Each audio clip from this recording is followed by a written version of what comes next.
In the Roman Missal, the big red book that we use to say Mass, there is an instruction for Holy Saturday. It's very short, and it goes like this.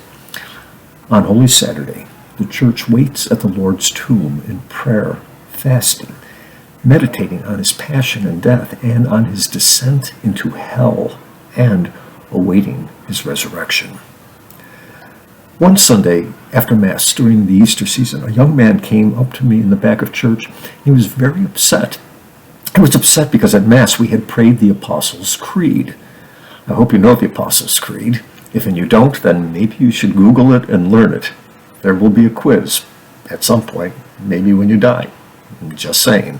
So, anyway, this young man was upset because the Creed says about Jesus that he suffered under Pontius Pilate, was crucified, died, and was buried. He descended into hell. On the third day, he rose again from the dead. This young man was very upset that Jesus would go to hell. Ay caramba, the church has never, ever said that anyone, even Judas who betrayed Jesus, is in hell. So why would the Creed say that Jesus went to hell?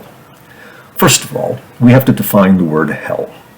When we hear the word hell, we think of a terrible place filled with fire and cooties and little devils in red pajamas poking people in the butt with little pitchforks. But seriously, that is not the biblical image of hell. Actually, the image of hell from the scriptures is very Greek. So, before the Greek world was converted to Christ, the Greeks had all sorts of gods, and one of their gods was named Hades. Hades was the god of the lower world. Okay, so we need to step back and examine this. We have a very different understanding of the world than the ancient people of the Bible did. We look at the universe very scientifically. Earth is part of a solar system, that is part of a galaxy, that is part of a universe of galaxies.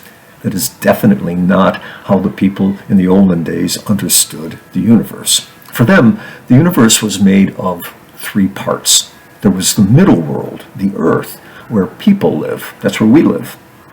Above the middle earth, above the clouds, over the dome of the sky, was the upper world, often called heaven.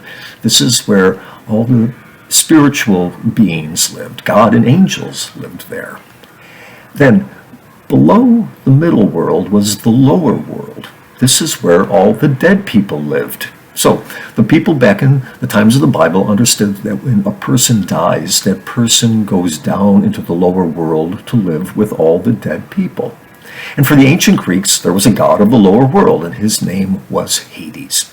Hades is the god of the lower world, and he rules over all the dead people. He is pretty serious stuff. He totally kicks dead people butt. Until now. That's right. When Jesus dies on the cross, he descends into hell. In other words, he goes to the lower world, the place where all the dead people live, and there he confronts Hades. Jesus says to Hades, "Sorry, dude, things have changed. In case you haven't heard, I am God. I rule the upper, the middle, and the lower worlds. I am God of heaven, God of earth, and God of the lower world. Your realm is now mine." So, Jesus, in his death, descends to the lower world, to hell, and he defeats Hades. Then Jesus leads all the souls in the lower world up through the middle world and into the upper world, to heaven, to be with God. This is what is happening on Holy Saturday, even though we're not even aware of it. Christ descends into hell. He defeats Hades. Christ claims the upper, the middle, and the lower worlds for himself, for God his Father. And Christ is doing all of this for us, and he's doing it in secret, in quiet. He is doing this as we, his faithful disciples, the church, wait at the Lord's tomb in prayer and fasting, meditating on his passion and death and on his descent into hell and awaiting his resurrection.